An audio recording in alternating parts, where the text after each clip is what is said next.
السلام علیکم ورحمۃ اللہ وبرکاتہ۔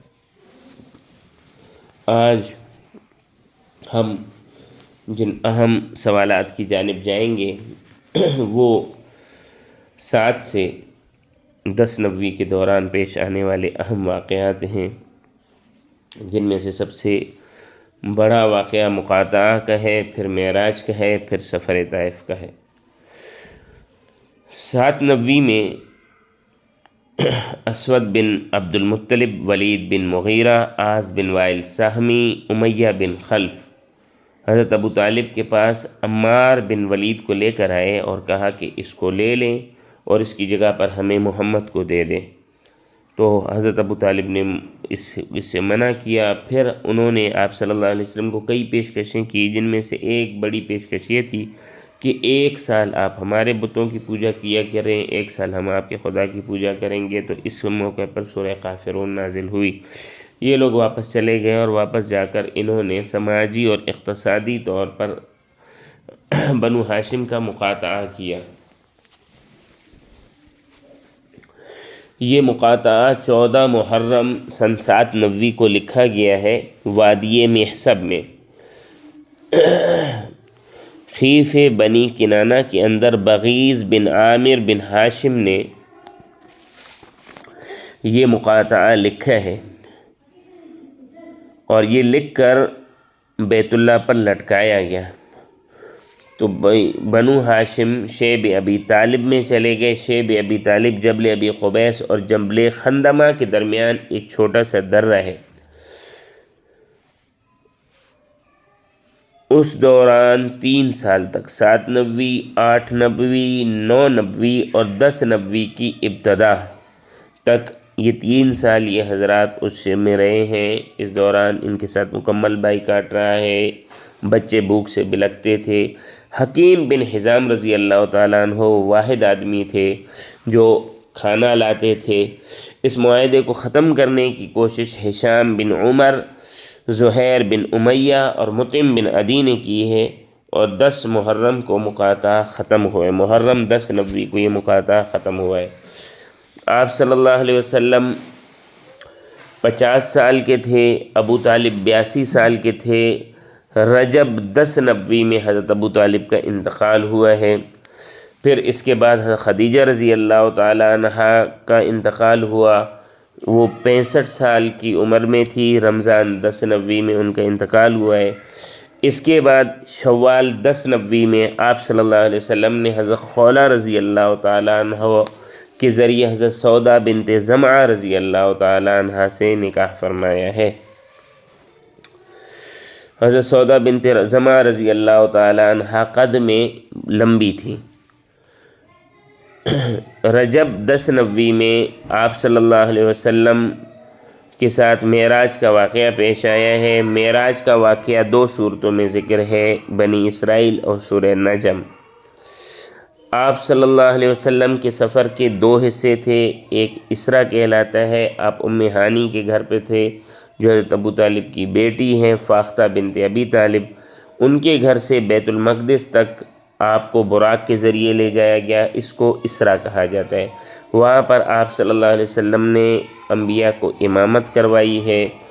پھر مسجد اقصیٰ میں موجود کوہ سیہون سے آپ صلی اللہ علیہ وسلم کو براق کے ذریعے آسمان پر اور پھر آسمان سے واپس ام ہانی کے گھر تک جو لایا گیا ہے، اس سفر کو معراج کہا جاتا ہے۔ یہ سفر بھی براق کے ذریعے ہوا ہے۔ آسمانوں پر آپ الگ الگ انبیاء سے ملے ہیں۔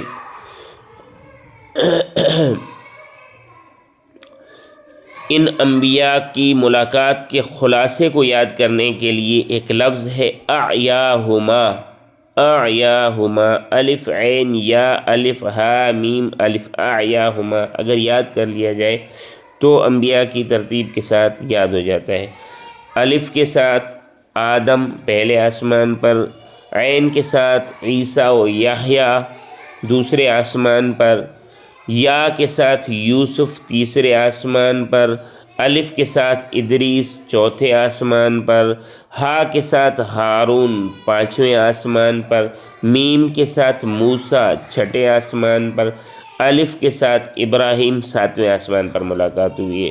ایک روایت یہ بھی ہے کہ آپ صلی اللہ علیہ وسلم کو آسمان تک براق لے گئی، پھر پہلے آسمان سے باقی 7 آسمانوں کا سفر زبرد اور زمرد کی بنی ہوئی ایک سیڑھی تھی جس پر آپ پاؤں رکھتے تھے تو فرشتوں کے ساتھ وہ سیڑھی چلنے لگتی تھی اور آپ اگلے آسمان پر چلے جاتے تھے۔ اس سے آگے آپ نے جبریل کے بغیر کا سفر کیا ہے، وہ ایک مسند پر تھا جو سبز مخملی رفرف سے بنی ہوئی تھی۔ اللہ سے ملاقات میں آپ کو 3 تحفے ملے ہیں: 5 نمازیں، سورہ بقرہ کی آخری آیات، اور امت کے تمام گناہوں کو معاف کیا جائے گا شرک کے علاوہ۔ جب آپ صلی اللہ علیہ وسلم نے اگلے دن کفار مکہ کو بتایا تو انہوں نے مذاق اڑایا، اور وہاں سے پھر ایک قافلہ آیا ہوا تھا، انہوں نے سوالات کیے تو آپ صلی اللہ علیہ وسلم نے ان کے سوالات کے درست جواب دیے۔ پھر ایک شخص چلا گیا حضرت ابوبکر کے پاس کہ تمہاں نے اپنے دوست کی بات سنی، وہ کہتے ہیں کہ وہ ایک رات میں بیت المقدس سے ہو کر آئے ہیں۔ تو انہوں نے کہا کہ اگر وہ ایسا کہتے ہیں تو وہ سچ کہتے ہیں، تو اس پر ان کا نام صدیق پڑ گیا۔ اس کے بعد شوال 10 نبوی میں، اور دوسرے قول کے مطابق شوال 11 نبوی میں امی عائشہ کے ساتھ نکاح ہوا ہے۔ شوال 10 نبوی میں آپ صلی اللہ علیہ وسلم نے طائف کا سفر کیا ہے، کیونکہ آپ صلی اللہ علیہ وسلم کو خواب میں دکھایا گیا تھا کہ آپ صلی اللہ علیہ وسلم جلد ایسی جگہ کی طرف سفر کریں گے، ہجرت کریں گے جہاں کے لوگ ایمان لائیں گے۔ تو آپ صلی اللہ علیہ وسلم نے قریب جو شہر دیکھا تو وہ طائف کا ہی تھا، اور وہاں کے لوگ تعلیم یافتہ اور تمدن یافتہ تھے۔ تو آپ صلی اللہ علیہ وسلم نے زید بن حارثہ، بلال بن ابی رباح کو ساتھ لیا، اور مدینہ سے 60 میل دور، موجودہ اس کا جو سفر ہے وہ 54 میل ہے، اور پہلے کا سفر 60 میل تھا اور 87 کلومیٹر بنتا ہے۔ آپ صلی اللہ علیہ وسلم نے 5 دن سفر جانے میں کیا ہے، 5 دن آنے میں کیا ہے، 10 دن رکے ہیں، کل 20 دن کا سفر تھا۔ آپ صلی اللہ علیہ وسلم جب وہاں پہنچے تو بنو ثقیف کے سردار عمر بن عمیر ثقفی کے 3 بیٹوں سے ملے: حبیب بن عمر بن عمیر، مسعود بن عمر بن عمیر، عبد یعلیل عمر بن عمیر الثقفی۔ حبیب بن عمر بن عمیر نے کہا کہ اللہ کو تم نے لے نبی بنانے کے لیے۔ مسعود نے کہا کہ میں آپ سے بات نہیں کروں گا، اگر آپ نبی ہو تو آپ کی بات رد کرنا بڑی سخت ہے، اگر آپ نبی نہیں ہو تو میں کسی جھوٹے کی بات نہیں سننا چاہتا۔ عبد یعلیل نے کہا کہ میں خانہ کعبہ کا پردہ پھاڑ دوں گا اگر اللہ نے تم کو نبی بنایا۔ اس کے بعد اس نے وہاں کے اوباش لڑکوں کو کہا کہ اس کو طائف سے باہر نکالو۔ اوباش لڑکوں نے آپ صلی اللہ علیہ وسلم کے ساتھ بدتمیزی کی، 10 میل تک پتھر مارے۔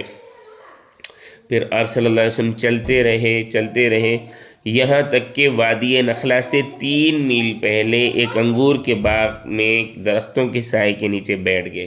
یہ انگور کا باغ عتبہ بن ربیعہ کا تھا۔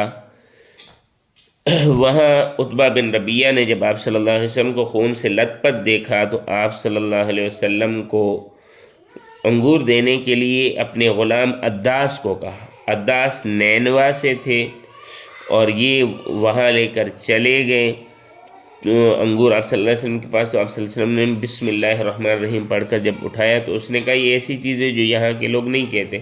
تو آپ صلی اللہ علیہ وسلم نے ان سے پوچھا آپ کہاں کے ہیں؟ تو انہوں نے کہا میں نینوا کا ہوں۔ تو آپ نے فرمایا آپ تو یونس بن متیٰ میرے بھائی کے علاقے سے ہیں۔ تو اس کو بڑی حیرت ہوئی اور اس نے اس میں اسلام قبول کیا۔ پھر آپ صلی اللہ علیہ وسلم یہاں سے وادی نخلا کی طرف جانے والے تھے تو راستے میں جبریل پہاڑ کے فرشتوں کے ساتھ آئے، جس میں آپ صلی اللہ علیہ وسلم نے دعا مانگی، طائف والوں کی ہدایت کی اور اپنی کمزوری کا اظہار فرمایا۔ پھر آپ وادی نخلا میں گئے، وہاں پر آپ صلی اللہ علیہ وسلم نے رات کو قیام فرمایا، سورہ جن فجر میں تلاوت کی۔ تو جنات کے ایک گروہ کے 10 جنات نے آپ صلی اللہ علیہ وسلم پر ایمان لایا، اور اس کے بعد آپ صلی اللہ علیہ وسلم کے پاس 300 جنات آئے اور وہ ایمان لائے۔ پھر آپ صلی اللہ علیہ وسلم کوہ حرا پر تشریف لے گئے، وہاں پر مکہ والوں سے پناہ طلب کی، مگر مکہ والوں نے پناہ نہیں دی، تو مطمع بن عدی آپ صلی اللہ علیہ وسلم کے پاس آئے اور انہوں نے ہتھیار باندھ کر آپ صلی اللہ علیہ وسلم کو لے گئے اور کعبہ کا طواف کیا، اور طواف کرنے کے بعد آپ صلی اللہ علیہ وسلم کو اپنی پناہ میں لے کر مکہ المکرمہ لے گئے۔ اگلی قسط میں ہم انشاءاللہ عز و جل ہجرت مدینہ کی ابتدا اور انتہا کے حالات کے متعلق پڑھیں گے۔ السلام علیکم ورحمۃ اللہ وبرکاتہ۔